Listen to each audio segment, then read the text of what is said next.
Hello language learners. So I know that a lot of you who watch my videos are independent language learners, which means you're not necessarily going to a language school or a university or anything like that to learn your language. However, there are a ton of language learners who really thrive off this kind of atmosphere, and I really want to touch on them as somebody who has experienced these things and talk about the difference between a college course and a language school, specifically a language school that you attend while you're going abroad to live or visit another country for a period of time. I wanted to use my experience to share with you what to expect from these different scenarios and atmospheres and organizations, and how to not get disappointed in yourself and have that, reflect upon your ability to learn a language just because you might be in the wrong atmosphere for you. 2 disclaimers about this video before I start. Number 1, this is strictly the American experience. Taking college courses in the United States is strictly an American experience. Second thing being, I did not study for a degree in a foreign language in school. So the college courses that I'm talking about are general education courses. This is also for people who have taken foreign language courses in college, in university, as a general education requirement. And for some reason that's messed with their future of language learning, and I'm gonna dive into that. I wanna talk about the subject because Americans most of the time learn how to learn a language in ways that help you to achieve certain things that independent language learners are probably not trying to accomplish, which is really harmful. I have a whole video of mistakes that I've made learning a language, linked below in the description. And a lot of those mistakes happen because I learned how to learn a language through high school and through college. First of all, let's talk about college courses. College courses, they focus on taking an exam, right? You take exams, you take quizzes, you take tests, and at the end of the semester, at the end of the year, you take exams in language. And depending on the class, there might be an oral exam. There probably is an oral exam, but this is an exam that you practice what exactly you're going to be saying for like 10 minutes, 20 minutes, whatever the requirements of that exact exam are. But a vast majority of the exam of what you're studying is going to be stuff that you can get a piece of paper and answer questions on a piece of paper, which means translating words, which means conjugations, which means grammar. This is great for the purpose of taking an exam, but a lot of us don't want to take exams, and that's fine. When we take these same systems that work in a university setting and we try to apply it to a real life setting, it don't work. Second thing about university courses is you're probably not going to be expected to speak much. Like I said, you might have an oral exam and you might have, various oral exams throughout the semester, but these are things that are, pretty planned. A lot of times you'll get a prompt to talk about an experience that you had when you were a certain age or something like that. And it allows for a lot of planning and for, memorizing the words that you're going to say, as opposed to just like spontaneous conversing in the language that you're learning and showing your fluency. There's a big difference. And especially for larger classes, there's a difference between a classroom with 3 or 4 students and a classroom with 25 students. There's a good chance that you're not going to be able to speak, especially if you're avoiding it. If you're not being aggressive and not making the attempt to speak, there's a good chance that you're not going to get the speaking practice in, because it's not nearly as important for those classes to actually express a fluent level of conversation in the language. Next thing about college courses, university courses, is that there's not as much cultural information. There's going to be some, I'm assuming there's going to be some like talking about important holidays and things like that. But in my experience, a lot of teachers share cultural information just as like an attempt to get you interested, but not as an attempt to actually share the culture with you. There's a big, big difference between learning the culture to understand a culture and feel closer and more connected to a culture, and using cultural facts as a tool to get students more interested in the language. Not saying it's not valid and it's not a great thing, but the difference in intention is really, really important when it comes to our language education. Speaking of intention, another really big thing with college and university courses is that, the intention of a college course is to take an exam, pass an exam, get you into grad school maybe, look good on a transcript, look good on a resume, things like that. So the whole class is structured in a way that gets you these goals. Not to say that these aren't great goals if that's what you're going for, but a lot of independent language learners have no interest in those kind of goals. A lot of independent language learners, they might not be interested in building a career off of the language learning, and that's totally cool. But you have to be aware that because college and university courses are designed to get you there, that's the intention, and that's the kind of exercises you're going to be directed to take in order to accomplish that goal. The last important note that I have about college and university courses is, though they have different intentions than a lot of language learners have for their language learning, a lot of times they're much more accessible. I mean, if you're learning something like Spanish, French, German, one of the more common foreign languages to learn, college and university courses are going to be pretty accessible. If you really thrive off of having a teacher direct you and being around a community of people who are also learning these things with you, a college can be really accessible, especially compared to a language school, which I'll get to in a second.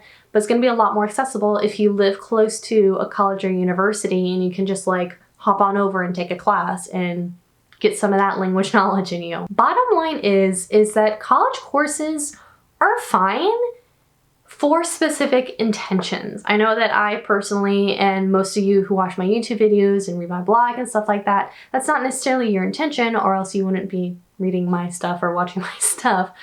It's just, it's important to be cognizant of, what your intentions are with the language, and based off of those intentions, where you should be getting your education. Because if you want to build a career out of language learning, going to college, going to university might be an excellent way for you to do that. But for those of you who are not quite so interested in that, let's talk about language schools. Now, my experience with language schools is from my time abroad in Madrid, where I went to a Spanish language school in Madrid, and it was a very, very, very different experience, very, very, very different atmosphere compared to the high school and college courses that I've taken in Spanish. And so that's what I wanted to share with you. It's a much different experience filled with much different intentions too, and it's important to be aware of these differences. The first big difference between foreign language schools and a course that you're going to take in a university is that foreign language schools are much more focused on genuine use, comprehension, understanding of the language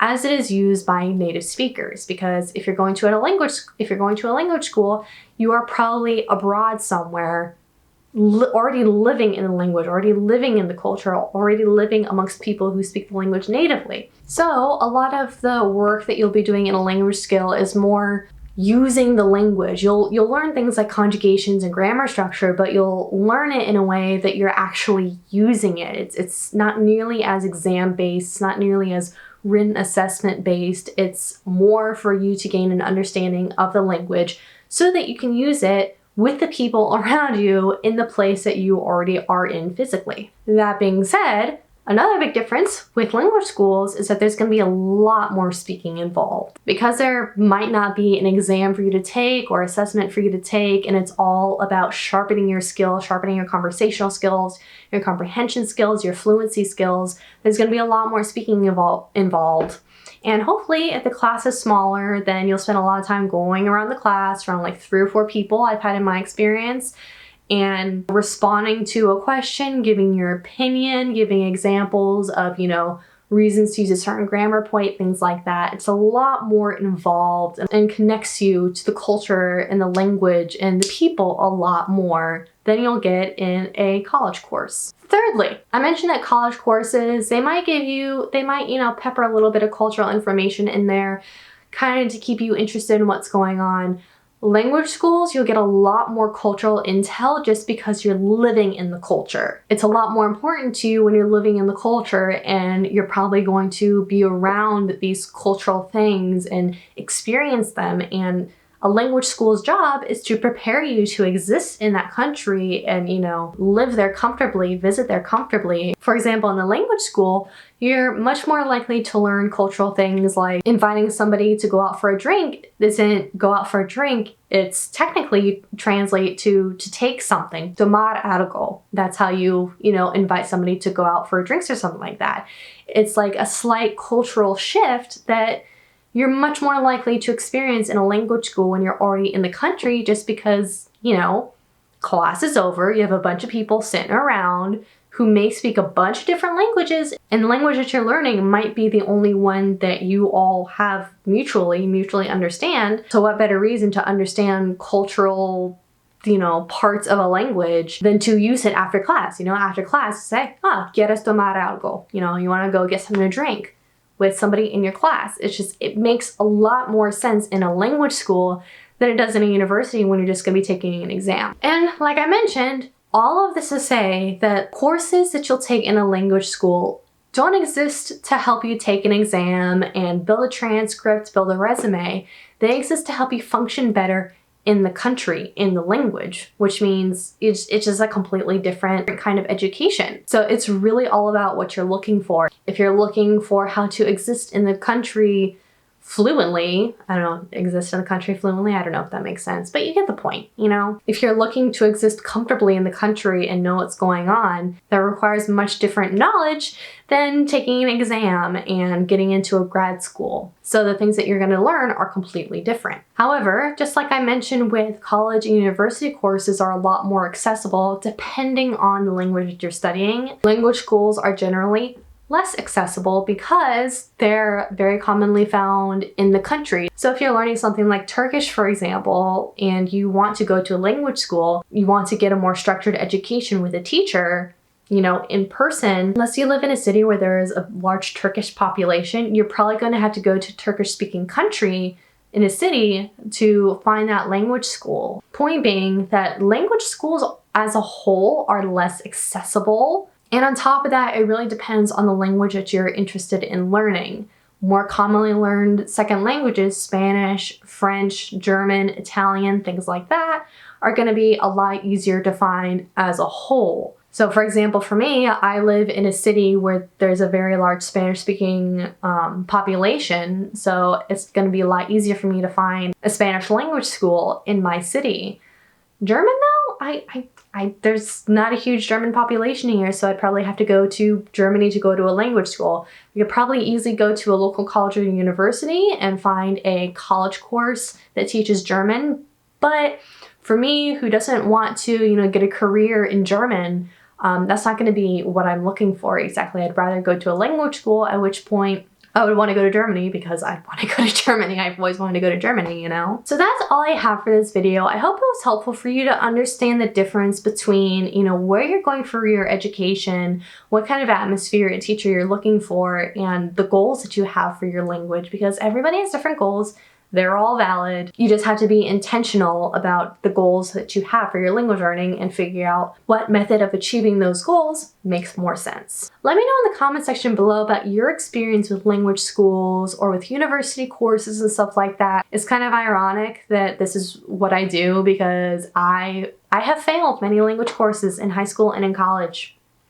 I failed them. And as it turns out, it's because I have no interest in taking an exam in Spanish for the purpose of just getting an A. That doesn't matter to me. It matters more to me that I can use the language. So in the comment section below, let me know about your experiences with that. I'm very interested to know how your intentions and your goals and your experiences differ from mine. Otherwise, you can find me every other Monday at my blog at crashculture.com, every Wednesday and Sunday right here on YouTube, and in my Facebook group at crashculture.com/community. Have a wonderful day, and I will see you next time. Bad